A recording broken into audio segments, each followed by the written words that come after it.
Hello, everybody, and a very warm welcome to you.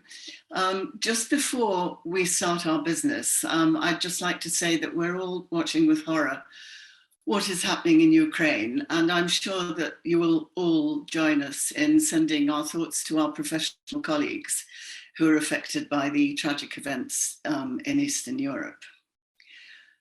So, moving on to today, I'm absolutely delighted to welcome Professor Anne Gregory to this webinar, and very much looking forward to hearing what she's saying. Could you please put your questions in the chat, and we'll pick those up towards the end after Anne's presentation. And could you all please make sure that you're muted so that we don't get odd noises coming out from you. Okay, so a little bit about Anne. She has a really incredible track record. She's a Professor Emeritus, which is an honorary position which you are granted. She is former chair of the Global Alliance, and she was past president of the CIPR. And significantly, it was Anne, actually, who led us to our chartership. And that has enhanced our members' professional status immensely. She's on the board of hospitals and universities, runs her own consultancy, Practice Limited, and teaches and advises internationally.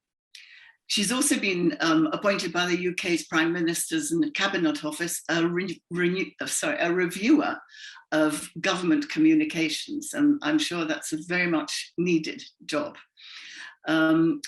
She's a member of CIPR's AI and PR panel and has led some first-class work on the impact of AI on our profession. Very important work there.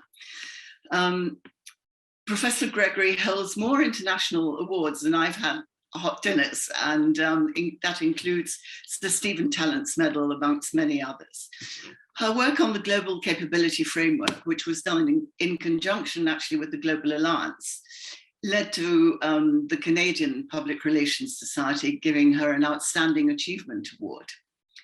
I'm very much looking forward, as I'm sure you are, in hearing more about this important piece of work, which can help PR professionals benchmark their achievements and plan their professional development. I wish something like this had been around when I was starting off. So we'll have questions after Anne's presentations, but for now, over to you, Anne. Well, thank you very much indeed, Ava. I think I better leave now, actually, because that sounded quite impressive what you said. But it's great to join you this afternoon, an international group. And my passion is international public relations. So I feel very much amongst friends here. And thank you so much for inviting me to talk about the Global Capability Framework, which was developed with people like you. And it is yours, and it's for the global community. So it's my pleasure to share this with you. And what I'm going to do this afternoon is a couple of things. First of all, I'm going to show you some of the background to how the Global Capability Framework was developed and show you some of the elements of the Global Capability Framework. And then I'm going to demonstrate some software that actually supports it. And it's the software really that brings it all to life. And if you're a member of the CIPR International group or CIPR any group, it's available to you free as a membership benefit. So I'll be showing you the URL during the course of the presentation. You can have my slides afterwards, and then you can try this at your leisure. And if you want to go on to the CPD area of the CIPR website, you'll also find the link to the Global Capability Framework there as well. So I suppose the first question is, why a global capability framework? So this is where I start sharing my screen with you. And the background to the development of this really came from you as a profession, particularly the members of the Global Alliance, who are the professional associations in public relations around the world, including the CIPR, Public Relations Society of America, the Middle Eastern Public Relations Association, etc.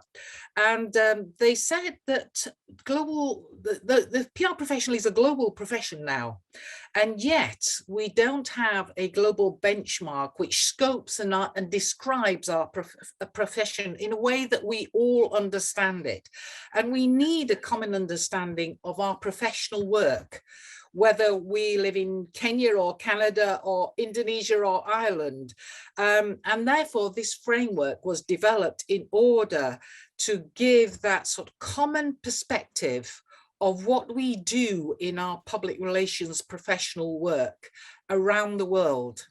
And it was designed in such a way that it is common to all parts of the world. And I'll explain that a bit more as we go along. And it still is the only professional international framework that there is for our profession, remarkably, I think. And it's only been in existence since 2018. So we've been behind the curve a little bit because other professions have got there before us, but we're there now, and that's the important thing. So it was developed and produced in 2018, and the world today is changing.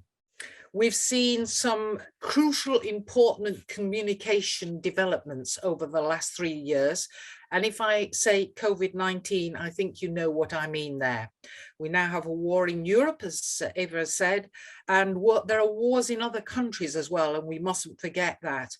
And one thing that is a sort of endemic characteristic of modern warfare is mis and disinformation. And we have seen the rise of the internet really as another front in conflict, but also remarkably in advances in new technology in other fields for our benefit as well. So social media and digital networks are an integral part of our lives. And we're seeing virtual reality and augmented reality as well, and other intelligent user interfaces, which can engage every sense that we have: seeing, hearing, touching, even tasting and smelling. Yes. So the line between the real and the virtual is actually getting more and more blurred. And if we add to this AI and big data, then we know as communicators more than anyone what a flux and what an important moment we're at actually in our world today. And we've seen massive changes in society since 2018. The real concerns and action driven through communication on things like our relationship with the natural environment, climate change, social justice, action against poverty. And therefore, the channels that we're using and the enablers that we're using in communication now really have brought communication and public relations to the top of the agenda for so many chief executives, organizations, governments of all kinds. And I think that communicators and public relations professionals who are impassioned, knowledgeable and ethical have a massive opportunity now within this new and dynamic, ever complex, frightening world in which we live, to actually make a capable, competent, ethical contribution. And therefore the opportunities for us are immense. So when we got the brief from the Global Alliance to develop the Global Capability Framework, there were 4 key things that we had to bear in mind. First of all, I'm an academic. I have been a practitioner, but we wanted something that was going to be of immense practical value to Global Alliance and professional bodies and individuals, you, worldwide, irrespective of where you lived. And we wanted the capability framework to reflect cultural and regional variations in public relations, because the practice is different. We know that the media systems around the world, political systems, are very different. And therefore we need to have a framework that accommodates those. It's got to be forward-looking in its approach. We don't want something that just reflects on our practice. And unfortunately, many frameworks are based on an analysis of historic documents and historic frameworks. And you end up with lists of things that actually think, That's the practice now, but is it going to be the practice even in 6 months' time? So we needed to have something that was relatively timeless. And of course, we wanted it to meet rigorous academic standards because this has got to stand up to scrutiny by others, particularly senior managers who themselves will have been through educational programs of academic rigor and who belong to professional associations who pride themselves that they have researched the contribution of their profession in a rigorous way. So that needed to be a key consideration as well. So on the left of your screen now is the original gang, if you like, who worked with professional associations and employers and practitioners around the world to construct the original capability framework. And you can see that we had partners from Argentina, Singapore, Australia, Spain, South Africa, Canada, Sweden, and the United States, so on every inhabited continent. And most of those individuals also knew about practice in other parts of the world. So our good colleague, Marianne Sison, is actually Filipino, and she knows the ASEAN region incredibly well. Our colleague from the States, Katerina Tetsura, has Ukrainian and Russian heritage, and she knows the practice in that part of the world. So it was a very eclectic and international team originally. But since then, we've had some new countries who followed exactly the same methodology to generate their own country frameworks. So Colombia, Ecuador, and I'm really pleased, Asia, more represented now with Indonesia and Malaysia doing their own country studies, and also the UAE. We often find that Middle East is a little bit neglected in global studies, but it's fantastic that Professor Ganga Danesh did this work in the UAE. She's based in Dubai. And the idea is over time that we will get more countries participating so that we can make sure that this global capability framework is current and that is genuinely reflective of practice around the world. And I'll come back to that in a minute, because the way that we did the work was that we all did individual country studies, the original gang on the left there, and we then got together for a couple of days and we brought our country studies and we compared them, we disaggregated them, and we didn't just all push them all together and say, right, that's all the capabilities, all accounted for. It was much more complex than that. Some of us, including here, I point to myself, had to give up our precious, unique capabilities that apply just to the UK and say, no, that's not a global one. So together as a group, we agreed that the list of capabilities that we came upon were actually representative of the practice around the world. And our colleagues who've done the studies subsequently have helped us sort of refer and refine our thinking about the capability study. You might want to ask me questions about that later on. So just moving on then, I ought to explain just a couple of terms really quickly without getting bogged down in the technical detail. There's two ways in which you can build frameworks like that. The first way is to take what's called the competency approach. And the Global Alliance did a competency framework shown there on your right initially. And competency framework, they build a picture of the profession from the bottom up. So they look at all the knowledge, skills, behaviors and attributes that a competent practitioner needs. And from that, they build up a picture of the profession. It's called the micro to the macro approach. So knowing everything that we do, you then build up domains such as, for example, internal communications or media relations from all the knowledge and skills that are required. There's another approach, which is to say, well, let's look at this from the other way around, from the other end of the telescope. Let's see if there's a minimum number of statements that describes and scopes our profession when it's at its best, when there are no barriers. So there are no resource issues. There are no bosses who say, I want you just to do this when we know that we can do so much more. But at our best, what can we be both now and into the future?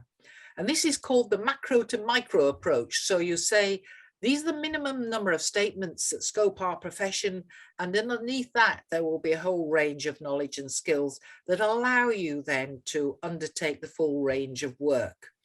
And taking this approach, which is a modern approach, for example, it's engineering takes this capability approach, this minimalistic approach, engineering and nursing, architecture as well. What they say is that if you say less, it's actually more, because these statements can be interpreted within the context in which they are practiced. And that accommodates, if you like, the differences in practice around the world. So, and these statements are relatively timeless. They are the core, the heart, the DNA of the profession. Whereas if you list knowledge and skills, then they are constantly changing. So the capability approach is, if you like, the minimalist approach. And just to explain a little bit more, it actually comes from development studies. So Amartya Sen, who's a Nobel-winning economist, Asian scholar, developed the capability work when looking at developing countries and emerging nations and saying, well, what can this nation be at its best? And of course, that is a very different mindset from saying, well, how much GDP does this nation have and what's its human capital? What can it be at its best is an aspirational and inspirational approach. And so the basic idea here is that it recognizes the key players, whether they be individuals, and I know as a former practitioner, I had different types of capability depending on where I worked. I used to work in financial services, and we had an international, national lobbying organization, so I never did government affairs. But I tell you what, I was really hot at media relations. So capability says that there isn't just one level at which you can be designated as being capable. Your circumstances will dictate what capable means at any level, and your employer might dictate that, the industry you work might dictate that, the professional boundaries in your country might dictate that, and your country itself will dictate that. So context becomes massively important, and the choices that you and your employer makes. So this is a much more flexible way of approaching capability than the one that's named as the competency approach, which says that you have to have all these knowledge and skills to be competent at this level. You have to have this level of knowledge and skill to be competent at the next level. Capabilities says you are competent depending on your context. So let me show you the 11 capabilities that constitute the global capability framework. And yes, 11 statements scope our profession. And they're grouped, as you can see, into 3 categories. The first category is communication capabilities. So we are communication public relations specialists. So what is our specific contribution as professionals who are in a particular area of practice? There are 4 capabilities under that area, as you can see. And then the next group is really about our contribution to our organization. 3 capabilities in that area. And then because we deem ourselves professionals, there are some capabilities that are common to all professionals, whether you're a doctor, a nurse, an accountant. So to be able to counsel people at the senior level and be a trusted advisor is one of those capabilities. To work within an ethical framework is one of the descriptors of being a professional. And to be making sure that you're competent by developing yourself and your team, That's a hallmark of a professional as well. So let me just dip into these 3 areas. So the communication capabilities, 4 of them, are these. I'll just give you a second to look at them, and then I'll pick out one for a bit more examination. So first one, aligning communication strategies with organizational purpose and values, being proactive in our communication, using research to start and evaluate our work, and to communicate effectively across a full range of platforms. Now, each capability also has a small number of sub-capabilities, 3 or 4, that's all, to explain them a bit more. So let's take one of those communication capabilities, to communicate effectively across a full range of platforms. So the explanation there is, under the 4 sub-capabilities, you have a command of communications specialties, investor relations, depending on the area in which you work, okay? You communicate across all types of channels, earned, shared, owned, paid, etc. You have strong written and visual skills and can tell stories.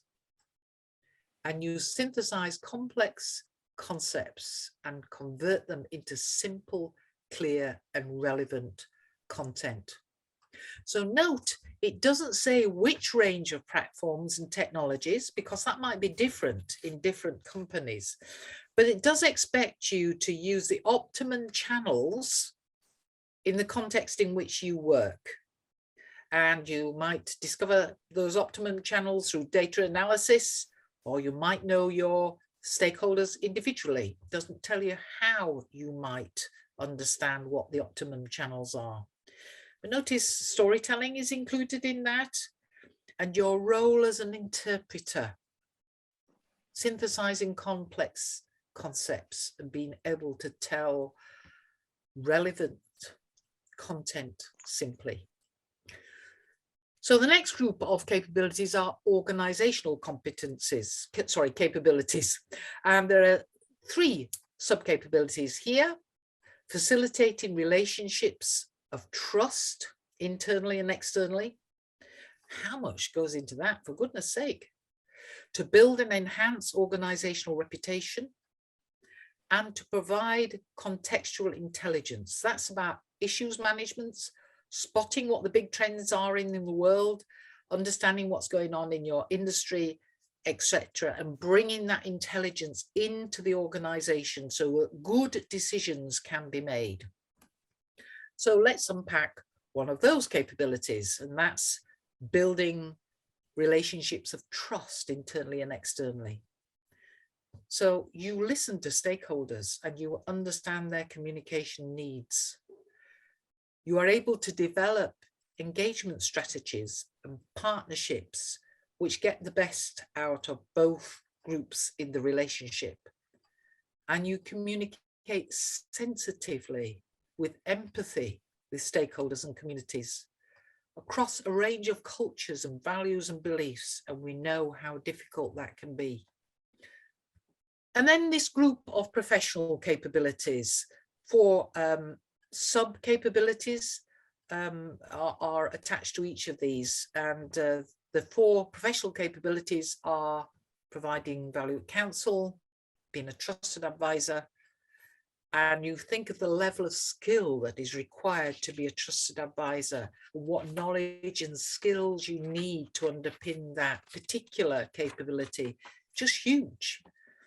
To be an organizational leader, because if COVID has taught us anything, is what's happening now in the world teaches us anything. It is how communication now has become central to the leadership agenda. Working within an ethical framework and developing yourself and others, as I mentioned. And here's one that's unpacked. So working within an ethical framework and in line with society's expectations. So those of you who know and work within the ESG agenda, this is one for you. So you consider business objectives in the light of society's expectations, and you will challenge your business's objectives if you don't think that there is alignment there. You understand the consequences of organizational action on others. And you work within this ethical framework and you observe the obligations that you have as a professional to society, that you're not there just to serve yourself and your organization, but you're there to serve society as well. So those are the 11 capabilities, some of which I've unpacked for you. But the other thing that the team has done is develop some software. So this allows you as an individual to plot where you are now against the capability framework and where you might want to be in 5 years' time. And then you can use this as a professional development planning tool. You can discuss this with your manager. I've seen this used really well in appraisal, for example, so that people can then get the resources in order to plan their professional development over maybe 5 years. And then on the right-hand side, you can see that you can do this for teams as well. And I'm going to demonstrate this to you just in a second. And the value of this is it really uncovers some rich discussion points between you and your manager as an individual or your mentor, and between team members or teams and their leaders as they begin to engage with this capability framework. So I've shown you the URL there. I'm going to switch off my sharing screen for a moment, because I'm going to now go on to the software that underpins the capability framework. But I'm just going to pause for a second to see if there are any immediate questions about the framework itself before I demonstrate the software.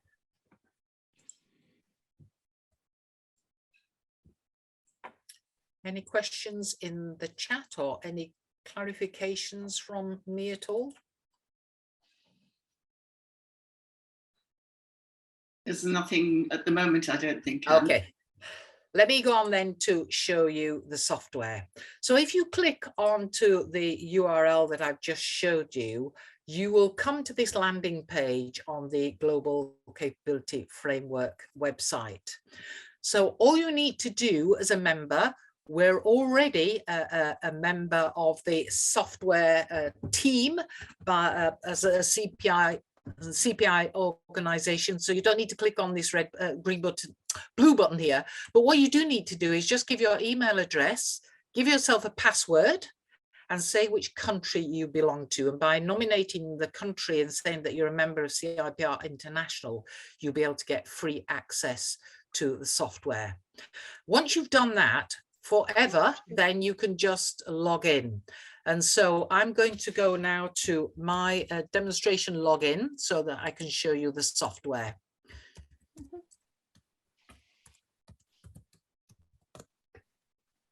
I'll just log in. Always takes a minute for the wheel to go around, but he's working, we can see, which is good news. There we are. So once you've logged in, you get to this page here. And on this page, there are a number of things which I'll just explain. One is sort of background to the framework, and I've given you that background already, but if you want to remind yourself of some background, you can do this. And then there's an audio guide on getting started on using the software here. On this landing page, there are the Global Capability Framework 11 capabilities, as you can see. And to actually undertake the assessment for yourself, you just press on framework, and there's its default position is for you to do an individual assessment, and you can choose, because this is a CPD tool, the period of time over which you want to plan your development.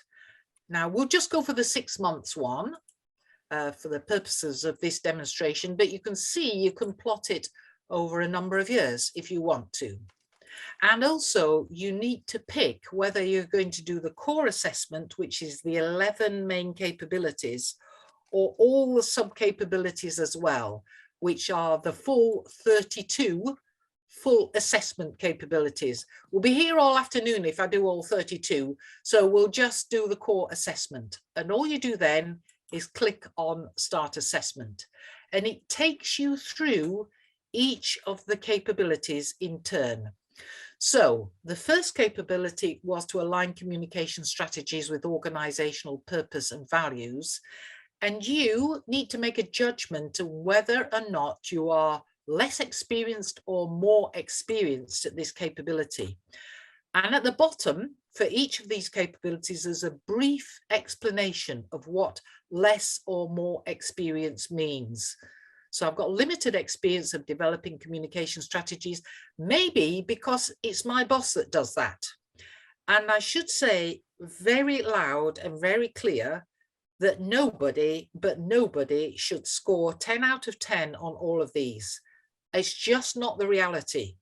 When I was at my peak as a professional communicator, as a practitioner, there would have been a number of these in which I scored medium to low, because it wasn't a capability that was required of me in that particular role, or because somebody else did it. Maybe somebody in the team was better at it than me, and that's fine. The key thing is that you're absolutely honest. I said a real value of this is actually if you do this with a mentor or maybe with your manager, because another thing that happens is that women tend to underestimate their capabilities and men tend to overestimate them. So you need some sort of calibration here to help you through. So I'm going to imagine that maybe I'm a practitioner of maybe 2 years standing. So I'm not too experienced yet at aligning communication strategies with organizational purpose, but I do know what the organizational narrative is, and therefore might not be my job, but I have some understanding, but I recognize that I need to get better. So that's that capability. And so we go through the whole of the capability framework. Do I identify current communication problems proactively? Yes, I'm a frontline person and I'm the one who's knocking on my boss's door, telling them what's happening, even though I'm a junior practitioner. So that's a good, strong capability for me. Do I do research? Well, of course I do. I do all the data analytics and everything else, but I do know that I work in a narrow area, so I need to get better at that. And so you can see what the process is. You go through here, estimating what your current capabilities are and where you would want to be in 6 months' time. And you will have varying levels. And this is the beauty of this framework, as opposed to those that are competency-based, because as I mentioned to you, normally you have to tick all the boxes at a given level before you can progress to the next. Here, this is much more reflective of actual public relations roles and work. You know, our profiles are lumpy. We're brilliant at some things, but we're not so good at others. And that's just the truth of it. So this framework actually models the reality of public relations practice. So once you've got through the framework, and you can take as long or a shorter time doing this as you wish, you can then finish and save, and you will get a little profile for yourself. A little wheel is going around. And this is my current capability set. And if you hover over any of these, it will tell you which capability it is. So immediately I can see visually where my strengths are and where my weaknesses are. But I can also have a look at what I might be in 6 months' time. So here I've strengthened all these capabilities around here. And these are the more strategic ones. So I'm growing as a practitioner. Now, what you can also do is do this for a team. Now, because we've got limited time, I'm going to shortcut this, but what you do as a team manager is you invite all your team members to do the capability framework for themselves. And I've done a little mock-up team here, and I'm going to go to the results for my team. They've all done the individual assessments. This is me as I'm a junior member, but I can also add on, not just me, but I can add on Janet, and I can add on Megan.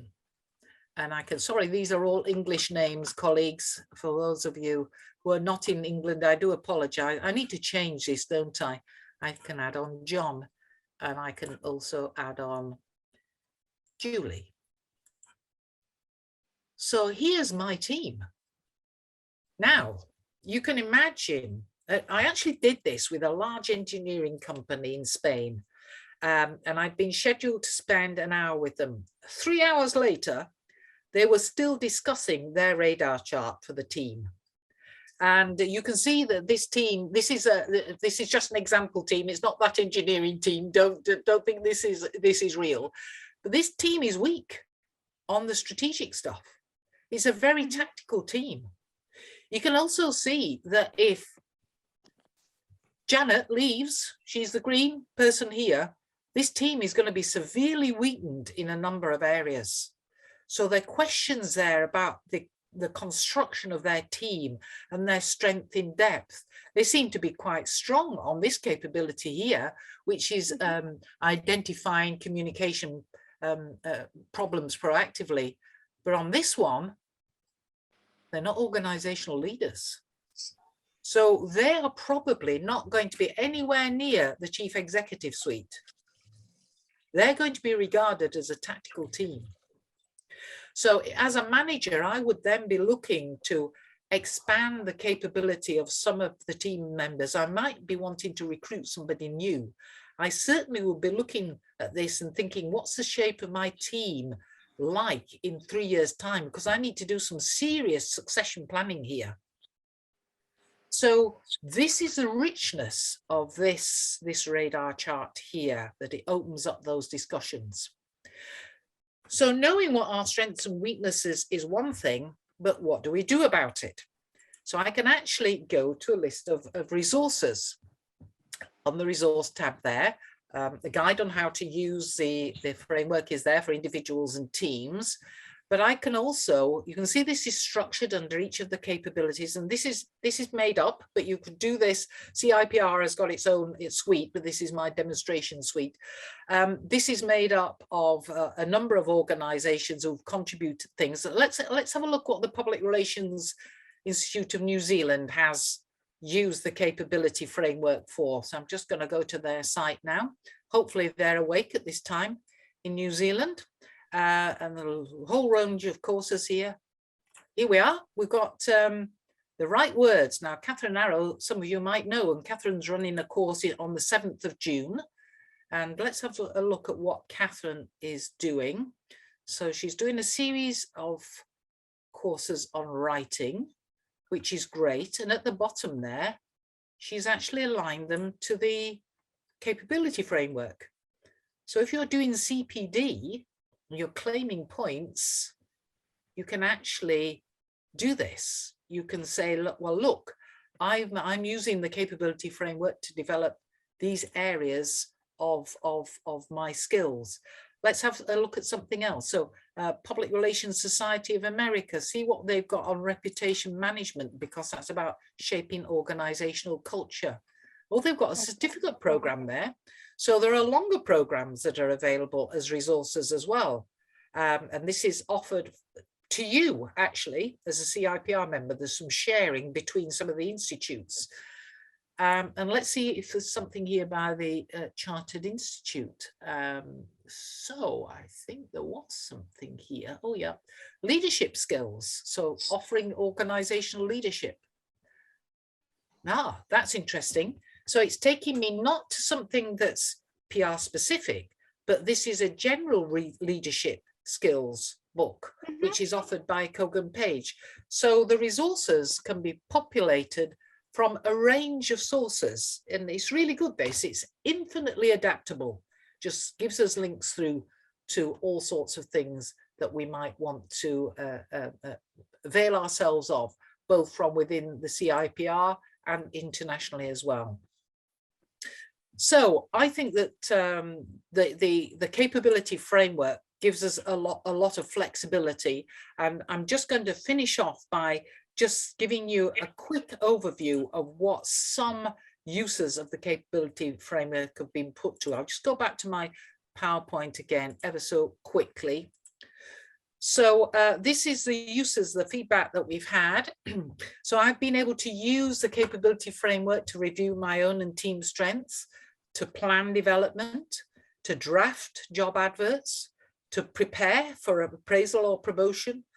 And as an advocacy document, you know, this is not me saying, excuse me, Mr. Chief Executive, Mrs. Chief Executive, this work needs to be taken over by the Public Relations Department, because here the Global Capability Framework says that I'm responsible for managing channels for us, and the fact you're giving SEO to our IT department, it requires some input from me. So arguing for more responsibilities and to set long-term career goals. And what we've found actually, as we've used this global capability framework around the world, is that across all continents, there's broad alignment on capabilities. There are important cultural, geographic and maturity differences. You know, young professions, for example, the association in Vietnam is very young. And therefore the profession is different. It's not as mature maybe as in other parts of the world, but they're on the way, and they can see these capabilities really as an advocacy document for them to be able to go to their organizations and say, this is how powerful public relations can be for us. And it's helpful for us to articulate our own role. The number of people who said to me, Anne, this is fantastic. I can now explain exactly what the scope of our responsibilities are. Sure. And it empowers practitioners and professional bodies to decide for themselves. You decide for yourself with your employer, with your organization, what level of capability is required and the balance of capabilities that's required. So I'm going to leave it there and ask if there's any questions, but that's an overview of the capability framework. You've seen the software that underpins it, and that is free for you to use whenever you want. So thank you very much indeed. I will now shut up. Thank you. And that was absolutely fantastic. Thank you so much. Yes. It was a very, very clear presentation and really inspiring. I think that's so interesting. As I said, I wish I could have had this years ago. You know, it really is very, very useful indeed. We have had some questions, so I'll take them in order. First of all, one's from Crispin Thorold. What sort of scores would you expect a high-performing team to hit on the 0 to 100 scale across a team? Can you? Oh, well, that is a really difficult question to answer, Crispin, because it depends on the context. I mean, it would be very easy for me to say that, well, the whole team, for the whole team, you should be able to hit, you know, 100% on all of them. But that's not the reality. As I mentioned, when I worked in financial services, I just didn't do lobbying, so I couldn't score myself the highest where those individual, where it says, you know, are you fully capable at investor relations, etc., etc., etc. I couldn't score myself 100% on those. But in my organization, you know, 7 would have been a fantastic score. So it depends how you set the benchmark, and that's the beauty of this tool, really, in that you decide whether or not you want to set the benchmark as maybe your professional association's benchmark, or if you want to set it organizationally, or if you want to compare yourself internationally. You can choose. But you would hope that for a mature public relations team, I would expect them to be scoring, if they were firing on all cylinders and if they had that full range of responsibilities, I would expect them to be scoring 7, 7.5, 8 on that sliding scale. There's always room for improvement. There's always a best example that you can think of outside your organization that you're at aspire to. But I would expect them to be aiming for that sort of score. Well, they'd be aiming for 100, but I expect them to get about 8. Yeah. Excellent, Anne, thanks. There's a question here from Aimable. Is this course available for non-CIPR members? I suspect I know the answer to this. If yes, what are the requirements to have access to it? And she would like the link if possible. Right. So I'm afraid that if you're not a member of the organization, the Global Alliance, as your professional association isn't a member of the Global Alliance, you cannot get access to the software free. The capability framework itself is a gift to the world. And if you go onto the Global Alliance website, you can click onto the section that shows the global capability framework. You can see the capability framework in full with all the sub capabilities here. And I'm actually, there it is. So you won't be able to see it probably here, but it's over a couple of pages and all the capabilities are there for you to view. What you can't have is free access to the software. That's a member benefit. Understood. Okay. But if you're, sorry, was it in Africa that you were based? Because if your association is a member, you can get access free. Yeah. Exactly.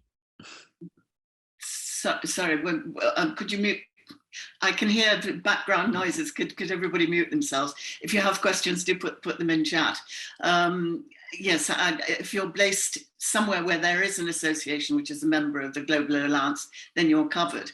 But coming on from that, there's another question from Jenny Craven, is if you're doing the team assessment, but say that some of your in-house team are not members of the CIPR, would they all need to be members, or would it be enough if just one or a few were members? You probably shouldn't ask me that question, but I would say that if you're a CIPR member, you have access to it. Right, excellent. Okay. For goodness sake, use it. For goodness sake, use it if you can get access to it. You know, that's what it's there for. And if it's going to benefit your team, then you being a member of the CIPR, you know, is fantastic. And maybe it will encourage them to become members because they get access to things like this. Yeah. Very good. Question from Shirley Collier that you said you'd looked at other markets in Asia and South America. What was the work in those? What do those markets show, which is different from the ones that you've already done before? Yeah, so since the original framework was launched, I mentioned these other studies that we've done, and I'm so pleased that we've got other nations in Asia and the UAE, for example, Latin America coming forward. And what amazed us actually was Shirley, wasn't it? Shirley, excuse me, is that when they did their country studies, and this wasn't a fix, I promise, the capabilities that they came up with were almost identical to the ones that were already in the framework, which is a tremendous affirmation, actually, that there was rigor in the research, you know, that we did actually look for those timeless statements that scope the profession. And it seems that they hold true. There are differences of emphasis. For example, in Indonesia, we found that there was more emphasis on some of the social media channels, for example, in practice. So when you looked at that capability about platforms and technologies, there were, you know, there was loads and loads of stuff from Indonesia on social, and maybe more than in any other country that I've seen to date. So that might be their emphasis. But the fact that it doesn't nominate which platforms are the ones that you have to use is a tremendous strength. So the answer is, it appears to be, and the latest ones were in the UAE, Malaysia, and in Indonesia. Indonesia was launched last year, Malaysia this year, and UAE at the end of last year. They were very, very similar, and the research was led by academics. It was done independently, of high caliber academics, done independently in association with their professional association, and it yielded virtually the same framework, but with different nuances and emphases. Excellent. Actually, there's an allied question here from Nishika. You mentioned, Anne, that Vietnam is a young market on the capability framework. This person is currently based in Singapore and is curious about which would be the most mature market in Asia. Well, and what Yeah. and learning and best practice perspective.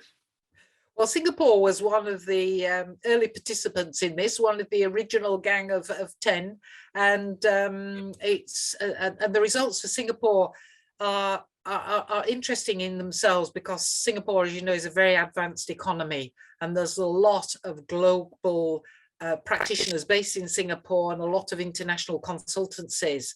So the Singapore profile was almost Western in characterization.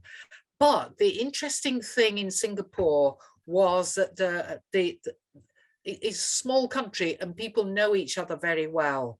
And so stakeholder engagement, particularly within Singapore, was very much about face-to-face rather than remote. And it feels a bit, and this is not a criticism of you at all, it feels almost a loaded question to say which is the most mature, because they're different.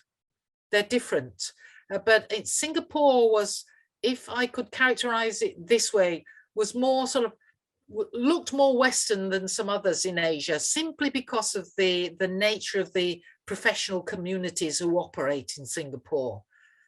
So and advanced in practice, you know. But Vietnam, I mean, that market is amazing to behold. It is just growing so quickly, and the hunger and thirst for knowledge and the way that it's developing, you know, it's just wonderful to see that those markets begin to flower. Great. Knowing all your stakeholders personally, I think, is every PR professional's dream. You know, how wonderful to actually be able to talk to your stakeholder and know who they are. That would make life a lot easier in some cases. Just within Singapore, I mean, they have stakeholders outside Singapore as well, but, you know, within Singapore, it's easier to do face-to-face than in some countries, yeah. Yes, that's right. A few more questions here. Yes, has a study like this been done in the Caribbean at all? No, and wouldn't that be fantastic? So sign up, please. That would be wonderful. And we've got some other countries who are coming on board as well. Turkey, for example, is undertaking a study, which is, again, a fascinating country. And there are no exclusions as long as there is an academic who can shoulder the burden of the study, and it's an onerous job to do, but it's incredibly rewarding, and professionals with whom they can communicate. Then we want to get countries on board. Yes, please. Yes. Well, somebody, I think it's Shirley, which is asking which markets you're planning to do next. But I think you've mentioned a few there, really. I would love to see more African nations represented. The three areas that are huge, that have had, you know, not limited coverage, was Latin America, but we're getting more now from Latin and South America, which is great. You know, Ecuador and Colombia have come on board. Africa remains underrepresented. Asia, we'd like some more Asian representation as well. Yeah. Great. Well, let's hope that this webinar will also contribute to that. It would be really very, very good. I think we're going to run out of time very shortly, so we'll have to call this to a halt, unfortunately, but it's been absolutely fantastic. And I'm sure you'd all want to thank Anne very, very much for her presentation and her thoughts and her really helpful answers as well. So thank you from all of us. And as you've just been told, if you're a CIPR member, then you can access the software very easily. And if you're not, what are you waiting for? Sign up and join with a CIPR, and you'll get many, many benefits. And I do hope you do that. Can I just add one thing? If you go in as a CIPR member, when you register, you'll have to say UK, because CIPR is based in the UK. So although you might be based outside the UK, say that you're based in the UK, and then you'll get access to the CIPR portal. Yeah. That's very helpful. Great. Okay.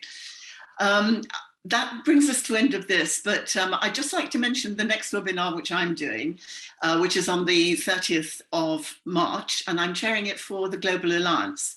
We're looking at the main global trends and the transformations in our profession and how we can help employers and clients to adapt to this very, very changing landscape.